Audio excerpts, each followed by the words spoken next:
Apa kabar sahabat YJK? Ketemu lagi di streaming pada hari ini dan senang sekali saya bisa ketemu di hari ini. Saya bersama teman-teman nih. Hari ini ada Dila dan juga ada Pak Pariama. Pak Pariama Sembiring, beliau adalah program industri dan juga manajer dari YJK Bookstore. Dila apa Dil? Ngurusin doang ya. Saya direktur Oke. bagian administrasi lah Pak, tepatnya. Hari ini kita ngobrolin soal meminta maaf. Sulit nggak sih buat sahabat YJK untuk minta maaf jika kita melakukan satu kesalahan ya? Dan ini menarik sekali sahabat YJK, bagaimana kita juga boleh memaafkan orang lain ya kalau mereka meminta maaf. Apakah seperti itu? Bagaimana dengan pendapat sahabat YJK? Silakan komen ya. Bagaimana sahabat YJK memberikan maaf atau juga meminta maaf kepada seseorang, ya. Dan kita mau ngobrol nih sama teman-teman di sini. Dia pernah nggak melakukan satu kesalahan? Setiap orang pasti melakukan kesalahan ya. Pasti. Nah, pernah nggak pada satu hari kamu harus minta maaf gitu sama seseorang atau juga orang-orang di rumah lah ya, mungkin ya. Kalau Suami. untuk kesalahan, untuk meminta maaf atas sebuah kesalahan, udah pasti dari didikan pun kita harus disuruh minta maaf kan Pak. Jadi itu udah menjadi otomatis gitu. Saat kita melakukan kesalahan ya kita harus minta maaf. Itu didikan siapa? Pasti didikan orang tua. Orang tua. Dari bawaan orang tua, dan saat kita ke kehidupan nyata, pergaulan dan segala macamnya, kita juga dibentuk dari situ ya, harus meminta maaf saat salah gitu. Jadi sama suami pun sekarang atau sama anak pun, walaupun kita orang tua ya kalau memang kita salah ya harus meminta maaf sama anak. Jadi nggak perlu gengsi. Terus anak sendiri juga diajarkan minta maaf. Yes. Kalau menurut dia masalah. Contohnya apa? Contohnya kalau misalnya yang akhir-akhir ini yang saya sama suami lagi terapkan, itu saat dia menyela, saat saya sama suami lagi berbicara, lalu dia menyela. Iya. Saat itu kita langsung tegur dia kan, dan dia sorry, ya saya sorry ke kita gitu. Itu salah satu apa ya yang diajarkan ya pada kita lagi terapkan anak ya. Oke. Pak, kalau dari sisi Alkitab sendiri Pak, sebenarnya kapan sih kalau kita harus meminta maaf pada seseorang? Pada saat kita melakukan kesalahan atau gimana? Ya, jadi minta maaf itu setiap kali buat kesalahan harus minta maaf gitu. Jadi seberapa sering kita minta maaf ya tergantung seberapa sering kita buat kesalahan gitu. Dan minta maaf itu harus lebih banyak terucap dari mulut kita daripada kesalahan yang kita buat. Jadi karena kita juga kadang-kadang dituntut minta maaf dalam posisi kita tidak salah. Gitu. Khususnya kalau kita kadang-kadang kan suami-suami ini ya kan kadang-kadang berhadapan sama istri-istri gitu kan. Ya kadang-kadang kita harus demi semuanya aman, bisa berjalan dan aman gitu kan, bahkan dalam posisi Istri juga begitu dong. Iya, dalam posisi kita merasa kita nggak salah pun ya minta maaf aja gitu supaya gitu, semuanya selesai gitu. Cari amannya atau gimana? Bukan cari aman gitu, tapi lebih kepadanya untuk. Dan itu juga diajarkan dalam kitab atau di? Oh iya, tentunya Pak, tentunya diajarkan dalam Alkitab gitu, bahwa kita harus mengampuni, itu sudah pasti gitu kan. Dan Alkitab telah memberikan sebuah standar yang cukup tinggi sebenarnya ya terkait dengan meminta maaf atau siapa salah dan siapa yang benar gitu. Nah, standar yang tinggi yang ditetapkan oleh Tuhan itu di Alkitab itu contohnya adalah seperti ini, bahwa kita harus mendoakan orang yang mengutuki kita gitu, memusuhi kita gitu kan. Terus apalagi contoh lagi bahwa Kalau ada orang yang minta baju, berikan juga jubahmu. Gitu. Kalau ada orang minta berjalan 1 mil, berjalan bersama dia 2 mil, gitu kan. Itu standar moral yang sangat tinggi sekali gitu. Dan kita sebagai umat Tuhan ya harus melakukannya gitu. Yang ayat yang paling populer sekali, yang sering kali diucapkan bahkan oleh orang-orang yang bukan Kristen pun gitu. Itu menjadi ciri khas orang Kristen itu adalah jika orang menampar pipi kirimu, berikan juga pipi kananmu, gitu kan. Itu menjadi standar yang sangat tinggi sekali gitu. Dan kita dituntut Tuhan untuk hidup dalam standar yang begitu tinggi gitu. Jadi kalau pertanyaan Bapak, apakah Alkitab mengajarkan kita meminta maaf? Oh ya, sangat gitu. Sangat ya. Sangat, bahkan dalam posisi kita merasa benar pun ya kita minta maaf saja gitu. Walaupun berat ya. Iya, walaupun berat, dan itu tidak mengurangi apa-apa juga dari kita kan. Betul. Toh nggak ada yang hilang juga dari hidup kita gitu. Ketika kita minta maaf, sekalipun kita merasa kita nggak bersalah. Oke. Tapi apakah meminta maaf lebih dulu itu merendahkan harga diri nggak sih sebenarnya? Tentu tidak, Pak. Tentu tidak. Tapi mungkin tergantung orang kali ya. Dalam persepsi dunia tentu iya. Dalam persepsi dunia tentu iya. Ya, contoh, kalau kita minta maaf, berarti kita menyadari kita salah. Bahkan orang juga memahami bahwa seseorang yang minta maaf itu berarti mengakui dia bersalah. Nah, ada pemahaman orang-orang dunia seperti itu gitu kan. Contoh yang sering kali terjadi di dunia entertainment gitu kan, atau di dunia politik gitu kan, ada saling melapor gitu kan, terus yang melaporkan itu membuat klarifikasi dan minta maaf. Oh, buktinya dia minta maaf, berarti dia tahu dia salah gitu kan. Nah, itu sebenarnya yang menurunkan standar moral kehidupan bermasyarakat gitu. Karena meminta maaf itu belum tentu salah. Meminta maaf itu belum tentu karena salah. Iya, belum tentu salah gitu. Belum tentu karena salah gitu loh. Jadi manusia sendiri ya berarti yang membuat status itu ya, maksudnya kalau memasang tadi standar di itu ya. standar itu standar yang dibuat oleh dunia itu jika kita komparasi dengan standar yang diberikan firman Tuhan itu sangat jauh sekali gitu, sangat jauh sekali gitu. Nah, kita mau hidup di mana nih gitu? Apa kita mau hidup dalam realita yang diciptakan oleh masyarakat banyak, bahwa kalau kita minta maaf itu kita merendahkan diri kita, mengakui kita bersalah dan segala macam gitu, atau kita mau hidup dalam standar firman Tuhan? Itu kembali kepada pilihan setiap orang tentunya. Baik, sahabat YJK silakan saja bisa komentar di Instagram kita ya, The Jangkars ya. Betul. The Jangkars bisa kasih komen. Mungkin Dila bisa bantu saya untuk baca setiap komen yang sudah masuk ya. Kemudian selain di Instagram, Anda juga bisa lihat di Facebook ya. Facebook. Ya. Sekarang lagi live Instagram ya. Dan Facebook juga ya. Silakan saja. Ya, mungkin sahabat PK, sahabat YJK, silakan saja kasih komentar dan pertanyaannya. Dan perlu diketahui juga kita live di tanggal 26 ya.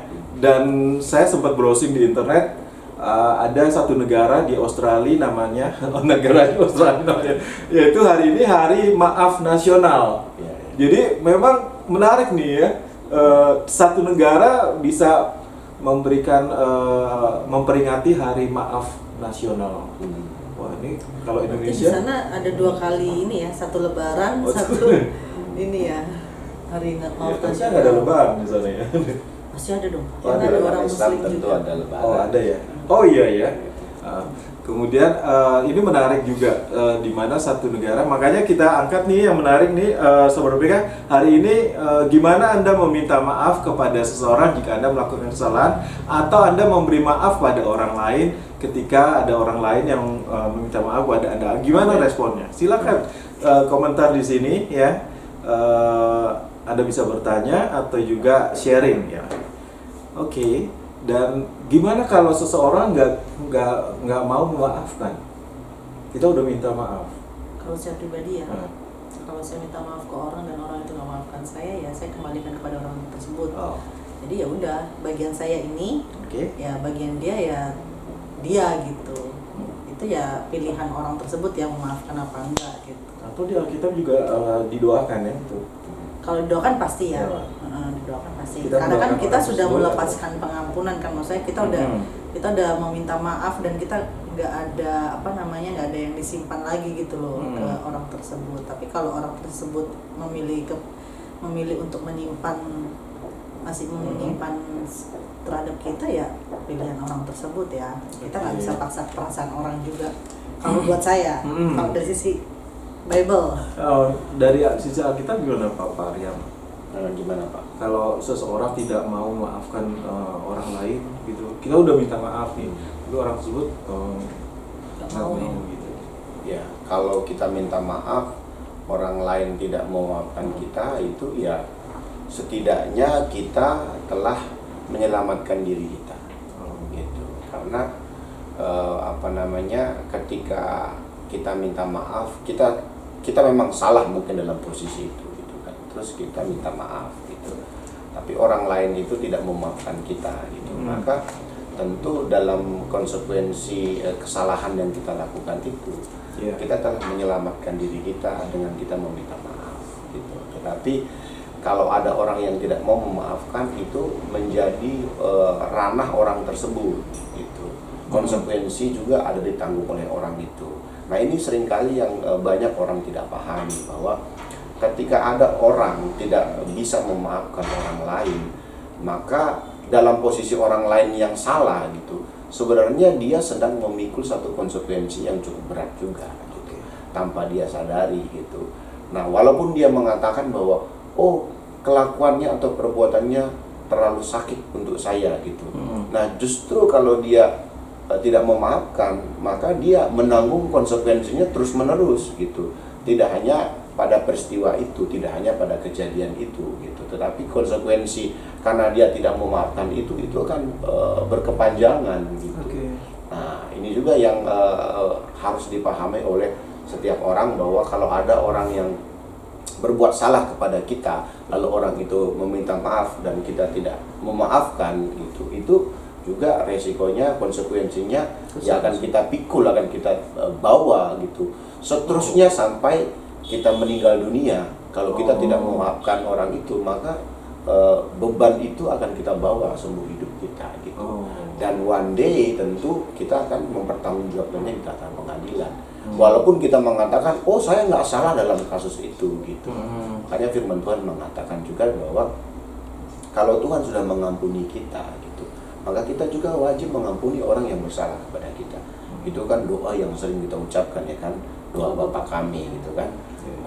Ini konsekuensi yang berat juga, itu doa Bapa kami itu yang sering kita ucapkan, ya kan, dalam setiap kali pertemuan atau ibadah-ibadah yang ada, gitu. Padahal ucapin gampang ya. Ucapinnya gampang, tapi melakukannya tentu tidak mudah, gitu. Oke.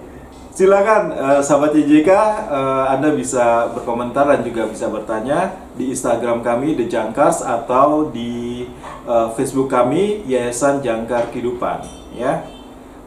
Silakan. Dan juga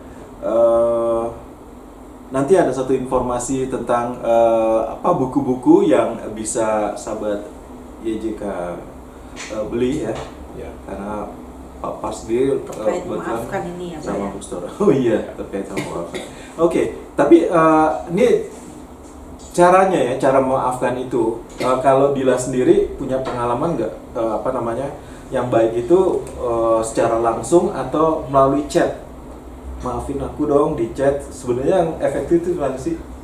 Kalau buat saya pribadi ketemu langsung ya Pak ya. Langsung ya. Karena kan kita bisa lihat mukanya, terus kita istilahnya tuh kita bisa lihat ketulusannya gitu loh.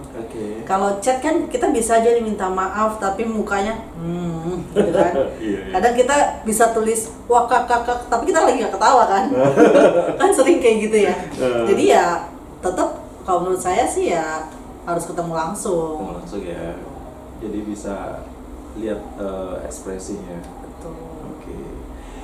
Nah, sahabat IJK sendiri gimana nih? Efektif nggak sih kalau langsung atau lebih senangnya pakai chat kalau minta maaf ya? Pacaran mungkin ya Pak itu. Iya, iya biasanya gitu ya. Iya, iya. Terus itu apa testimoninya dulu ya? Dulu BBM ya. Oh dulu BBM zaman BBM. dulu ya, benar. Oke. Terus Pak Par, ini kalau ada yang apa ya? Ada yang bilang itu benar gak sih kalau minta maaf itu yang memberikan minta maaf itu lebih mulia daripada orang yang meminta maaf? Yang memberi maaf lebih mulia tingkatannya atau derajatnya. Terhormat gitu ya. Sebenarnya bukan siapa yang lebih mulia dan siapa yang lebih rendah gitu. Minta maaf dan memaafkan itu buat saya adalah dua-duanya adalah orang hebat gitu. Minta maaf dan memaafkan itu dua-duanya buat saya orang hebat, bukan yang mana yang paling hebat, yang mana yang paling mulia atau yang paling rendah, enggak gitu. Buat saya kalau ada orang mau minta maaf dan ada juga yang memaafkan, bukankah itu hal yang sama-sama mulia gitu, sama-sama bagus gitu, dan itu bentuk kedewasaan orang itu gitu. Karena dalam banyak kasus kan ada orang minta maaf tetapi tidak dimaafkan gitu, atau ada kasus lagi orang itu sebenarnya sudah mau memaafkan gitu, tapi dia pengen orang itu setidaknya ada say sorry gitu, tapi itu tidak keluar. Jadi makanya buat saya ya dua-duanya harus sama saja gitu, dua-duanya harus punya hati lah gitu untuk saling memaafkan gitu. Walaupun mungkin dalam pandangan dunia konteks memaafkan ini kan cukup luas ya. Tafsir orang terkait dengan ini banyak sekali gitu di luaran sana gitu tentang memaafkan atau dimaafkan gitu. Tapi ya kita sebagai orang Kristen kembali kita harus merujuk kepada firman Tuhan tentunya gitu. Oke. Baik, sahabat YJK, kita masih terus tunggu ya, menantikan untuk respon atau juga sharing Anda, pertanyaan sahabat YJK. Silakan di Instagram kita The Jangkars atau juga sosial media kami ya, di fanpage atau juga Facebook kita di Yayasan Jangkar Kehidupan ya. Ada satu informasi tentang buku-buku yang kaitannya sama memaafkan. Ada buku apa aja di dia? Kita di sini ada buku yang pertama, nggak langsung tentang memaafkan sih, tapi judulnya adalah Anda Merasa Doamu Tidak Dikabulkan. Nah, karena kalau nggak salah di Alkitab kan dibilang doa kita terhalang kalau kita nggak maafkan, gitu kan ya? Oh, gitu ya, benar ya? Oh gitu ya? Ya. Ada itu ya? Di mana tuh Alkitab? di apa ya, saya ada di Okay. apa namanya, di Yakobus juga ada. Oke. Jadi kalau kita tidak memaafkan, maka Itu berkat-berkat menghalangi, Oh, menghalangi doa kita. Oh, menghalangi doa. Gitu. Jadi doa kita nggak sampai ke atas? Ya, bahkan ada Sampainya seperti perintah Tuhan Yesus langsung sendiri kan, bahwa ketika engkau datang ingin memberikan korban gitu kan, atau beribadah gitu, lalu kamu teringat akan saudaramu seseorang, akan kesalahannya gitu, Oke. dikatakan bahwa pergi dulu kamu berdamai gitu. Bahkan kalau kita mengacu pada firman Tuhan ini, jadi kan sebenarnya adalah yang melakukan kesalahan adalah orang lain. Dia dalam posisi korban gitu. Tetapi walaupun dia dalam posisi korban dalam kasus itu gitu, tetapi ketika dia mau datang kepada Tuhan, dia masih menyimpan satu apa namanya, Akar kepahitan. menyimpan kesalahan orang lain yang telah menyakiti dia. Kata Tuhan, firman Tuhan mengatakan, pergi datangi dulu, minta maaf dulu. Ini lebih repot lagi kan. Makanya standar firman Tuhan itu lebih luar biasa lagi gitu. Kita sudah jadi korban dan kita diminta Tuhan untuk berdamai dengan orang itu gitu kan. Ini lebih hebat lagi gitu. Tapi itulah firman Tuhan gitu Pak. Jadi makanya banyak hal memang kalau kita tidak melakukan satu perdamaian gitu dengan orang-orang yang mungkin terlibat langsung atau tidak langsung saling menyakiti, itu ya memang tidak ada pilihan lain selain kita harus berdamai gitu, saling maaf memaafkan gitu. Tidak ada pilihan lain kalau kita pengen berkenan di hadapan Tuhan, atau kalau kita pengen ibadah kita diterima oleh Tuhan, atau kita pengen doa kita dijawab oleh Tuhan. Iya. Oke. Gitu, Pak. Sepertinya juga semua agama juga mengajarkan juga untuk mau saling memaafkan. Ya? Betul. Saya melihat satu sisi yang baik ya di antara agama-agama di Indonesia sendiri. Ini buku yang tadi sudah Dila informasikan, bukunya bisa didapatkan di YJK Bookstore, ada di Jalan Sunan Sedayu, Rawamangun ya Pak. Ya. Pak Reman. Anda merasa doamu tidak dikabulkan. Ini buku menarik sekali ya, bagus banget dan bisa didapatkan. Kalau buku-buku YJK Bookstore bisa didapatkan di online juga ya? Ya, Tokopedia, Pak. Di Tokopedia. YJK Bookstore. YJK Bookstore ya. Atau juga bisa melalui WA YJK Bookstore. Di mana Pak? YJK Bookstore? WA 0813 Ya. 333 21636. Oke. Sekali lagi 081 0813 Ya. 3332 1636. Ada apa lagi Dila? Buku. Lalu kita ada hidup yang dipulihkan. Mm-mm.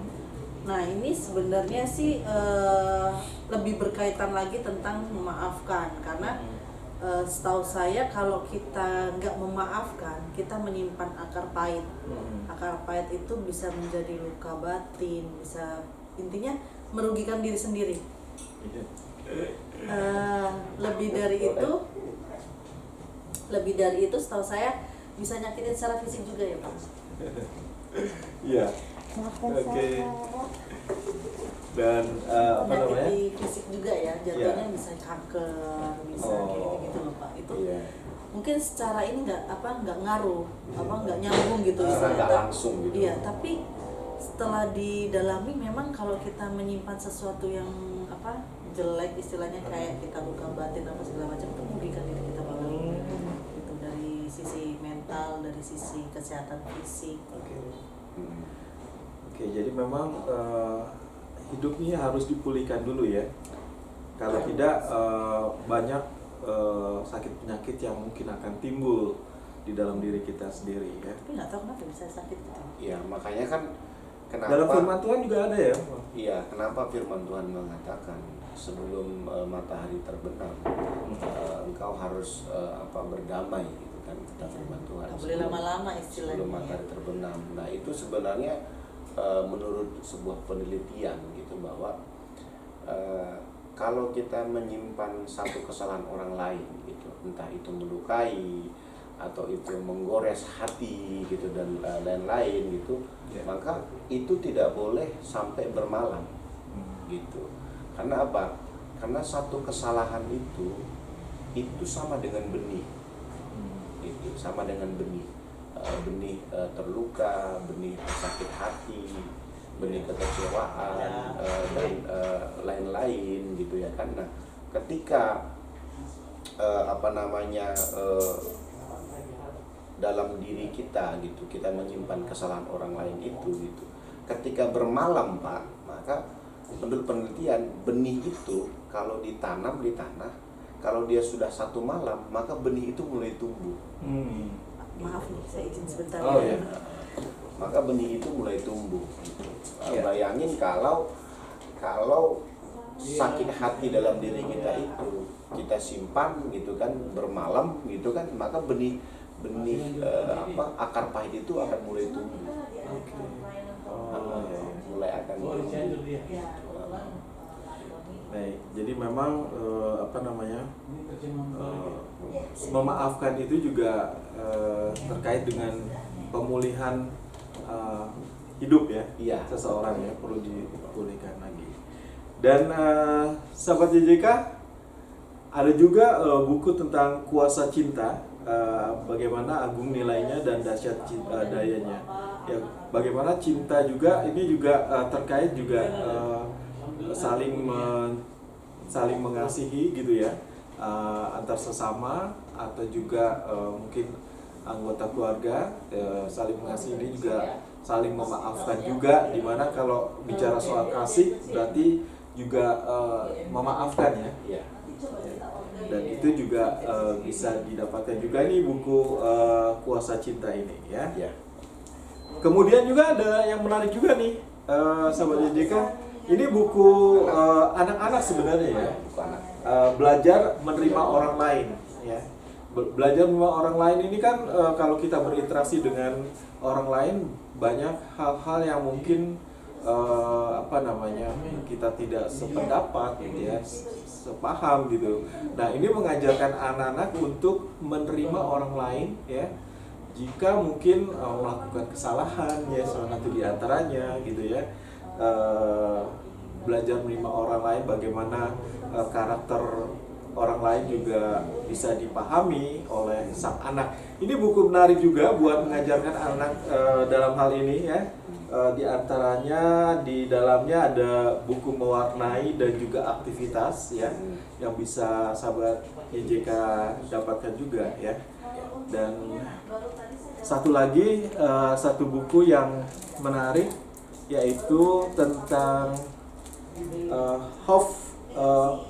The Friend Who Forgives ya. Kisah nyata tentang Petrus yang gagal dan pengampunan Yesus. Ini buku anak-anak juga ya Bang ya. Bagaimana mengajarkan anak-anak juga untuk mengampuni ya. Dimana Petrus sendiri kan sudah, kalau boleh disebutkan di Alkitab juga, pernah menyangkal ya sampai 3 kali ya. Tapi sikap Yesus sendiri adalah dia mengampuni ya.